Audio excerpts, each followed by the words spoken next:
पाकिस्तान ने Centurion test में जबरदस्त फाइट दिखाई। हालांकि वो मैच में अभी भी बहुत पीछे हैं, लेकिन ऐसी फाइट जनरली ओवरसीज टेस्ट में अगर कोई एशियन टीम दिखाए तो उसे अप्रिशिएट करना चाहिए। पाकिस्तान 615 के जवाब में पहली इनिंग्स में तो 194 पे ही ऑल आउट हो गई। जब दिन स्टार्ट हुआ तो बाबर और रिजवान बैटिंग करने आए 64 फॉर 3 से, और वहां पर बाबर आजम ने फिर से एक और हाफ सेंचुरी पूरी की। पहले टेस्ट में भी उन्होंने एक हाफ सेंचुरी बनाई थी, जो उनकी कुछ 21 टेस्ट इनिंग्स के बाद एक हाफ सेंचुरी आई थी, ऑलमोस्ट 2 साल के बाद। और उसका कॉन्फिडेंस बाबर आजम की बैटिंग में नजर आया जबकि वो ओपनिंग कर रहे थे। तो आप कह सकते हो पाकिस्तान फैंस के लिए बड़ा रिलीफ है कि बाबर आजम की धीरे धीरे थोड़ी सी टेस्ट फॉर्म वापस आ रही है, और हो सकता है कि बाकी फॉर्मेट्स में भी आपको इसका फायदा दिखे। रिजवान और बाबर ने थोड़ी बढ़िया बैटिंग की और वहां से टीम को 118 तक ले गए, लेकिन अगेन बाबर उस हाफ सेंचुरी का ज्यादा फायदा नहीं उठा सके और 58 की स्कोर पे debutant left arm pace bowler Maphaka की बॉल पे आउट हो गए।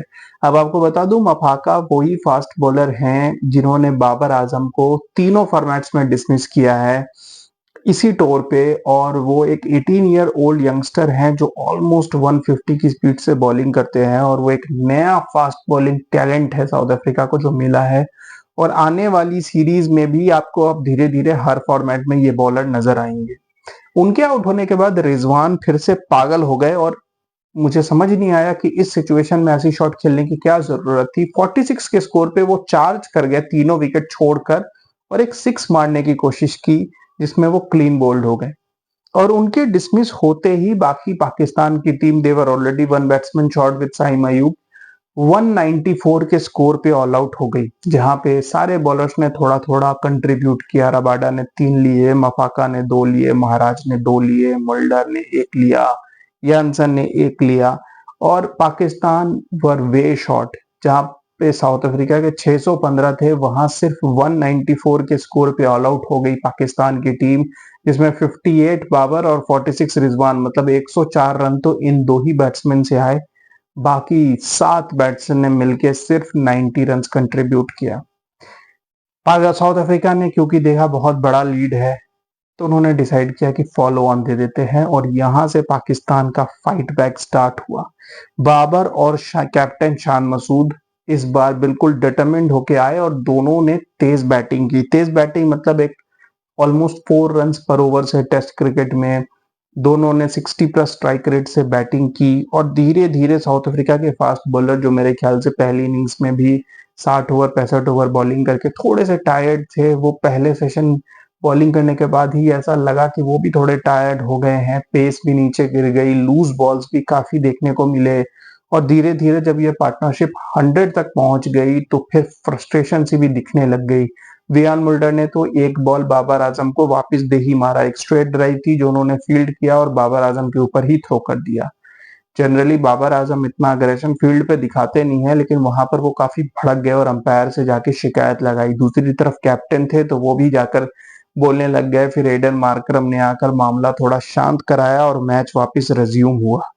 देखते देखते दोनों बैट्समैन 100 के करीब जाने लगे और पाकिस्तान की ओपनिंग पार्टनरशिप 200 की हो गई। अभी हमने नवंबर में देखा था जब केएल राहुल और यशस्वी जायसवाल ने 200 की ओपनिंग पार्टनरशिप की थी, और 1.5 महीने के अंदर ही पाकिस्तान ने भी एक 200 की ओपनिंग पार्टनरशिप कर दी। तो एशियन टीम सिंसीना countries doing 200 opening partnership is a great thing for cricket. लेकिन वहां पर फिर बाबर आजम, जो मुझे ऐसा लगता है कि शायद वो हैबिट होती है 100 स्कोरिंग, एक जब एक हैबिट थी तो बाबर आजम के भी, चाहे ऑपोजिशन कोई भी हो, वीक हो या जैसे भी हो, लेकिन एक 100 आ जाता था। यहाँ पर वो 70 का स्कोर पहुंचने के बाद ऐसा लगा कि या तो बाबर की फिटनेस की इश्यूज हैं, या पता नहीं बॉलिंग अच्छी हो रही थी, बट बाबर आजम बहुत ज्यादा, ऐसा होता फ्लैशी खेलने लग गए, अवे फ्रॉम द बॉडी, बहुत ज्यादा प्लेज एंड मिसेज। और दिन का एंड हो रहा था, मेरे ख्याल से मुझे ऐसा लग रहा था कि शायद उस समय एक निगोशिएट करके, वो टेस्ट क्रिकेट में एक फेज आता है जब आप सोचते हो ये 5-6 ओवर निकल जाए, मैं नॉट आउट जाऊं। लेकिन Babar continuously away from the body, ऐसा थोड़ा फ्लैशी खेल रहे थे, खेल रहे थे, खेल रहे थे, और इवेंचुअली 81 के स्कोर पे उन्होंने मार्को यानसन की बॉल पे एक अवे फ्रॉम द बॉडी खेलते हुए गली में कैच दे दी, एंड मेरे ख्याल से ही विल रिग्रेट, क्योंकि सिर्फ 2 ओवर बचे थे दिन खत्म होने में और बाबर आजम ने अपनी विकेट दे दी 81 के स्कोर पे। आपको बता दूं कि बाबर आजम ने 2 साल से टेस्ट क्रिकेट में एक भी सेंचुरी नहीं बनाई। 57 टेस्ट मैचेस में उनकी सिर्फ 900 हैं, जो मेरे ख्याल से वेरी पुअर रेशियो है। उनकी 29 हाफ सेंचुरीज हैं और सिर्फ 9 सेंचुरीज टेस्ट क्रिकेट में, जो कि टेस्ट क्रिकेट की कन्वर्जन रेशियो के हिसाब से अच्छा नहीं है, इट्स वेरी पुअर।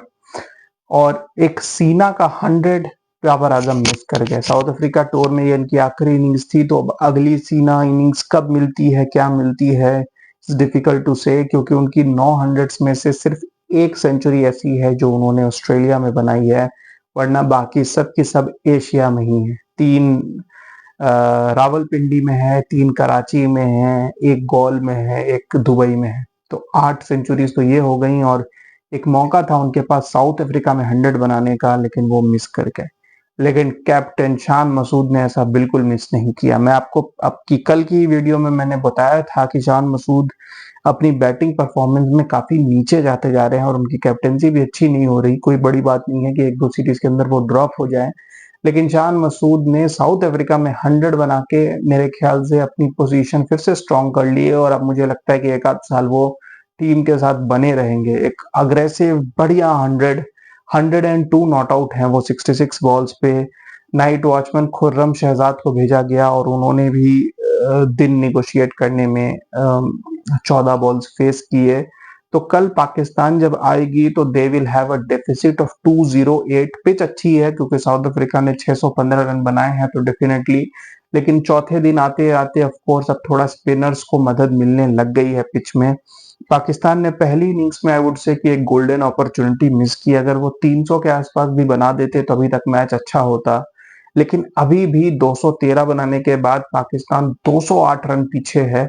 तो देखना है कि कल शान मसूद कितना लंबा खेल पाते हैं, और जो आने वाले बैट्समैन हैं क्या वो भी इस तरीके से बैटिंग कर पाते हैं, क्योंकि अगर कल पाकिस्तान पूरे दिन बैटिंग कर लेती है तो फिर आखिरी दिन का खेल काफी इंटरेस्टिंग हो सकता है। Keep watching guys, thank you.